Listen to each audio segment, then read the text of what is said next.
Subscribe کیجیے ہمارے channel کو اور بیل آئیکن کو دبائیے۔ بسم اللہ الرحمن الرحیم۔ ماں کی دعا کا واقعہ۔ ایک بزرگ کے بارے میں آتا ہے کہ ان کی والدہ فوت ہو گئی، چنانچہ اللہ تعالیٰ نے اس بزرگ کو الہام فرمایا کہ اے میرے پیارے، اب ذرا سنبھل کر رہنا، جس کی دعائیں تیری حفاظت کرتی تھی وہ ہستی دنیا سے اٹھ گئی ہے۔ اللہ اکبر۔ واقعی بات ایسی ہی ہے کہ ماں باپ کی دعائیں بچوں کے ارد گرد پہرا دیتی رہتی ہیں۔ پہلے وقتوں کی مائیں اپنے بچوں کو باوضو دودھ پلایا کرتی تھی۔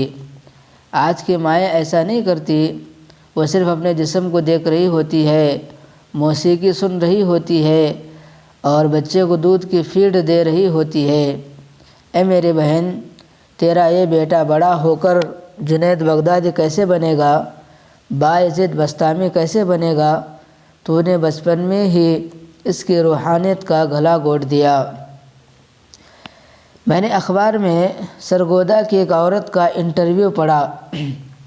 اس کے 2 بیٹے تھے، دونوں اپنے اپنے وقت میں فوج کے جنرل بنے۔ ان سے کسی نے انٹرویو لیا کہ تو خوش نصیب ماں ہے کہ جس کے 2 بیٹے اور دونوں ایسے شیر بیٹے کہ اپنے اپنے وقت میں جنرل بنے، تیری کون سی خاص بات ہے؟ تو نے ان کی تربیت کیسے کی؟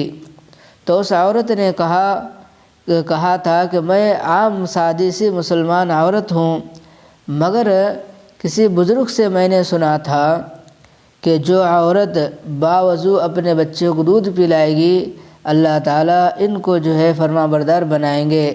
میں نے دونوں کو الحمدللہ باوضو دودھ پلایا، ہو سکتا ہے کہ اللہ تعالیٰ نے میرے اس عمل کے صدقے دنیا میں عزت و وقار عطا فرمایا۔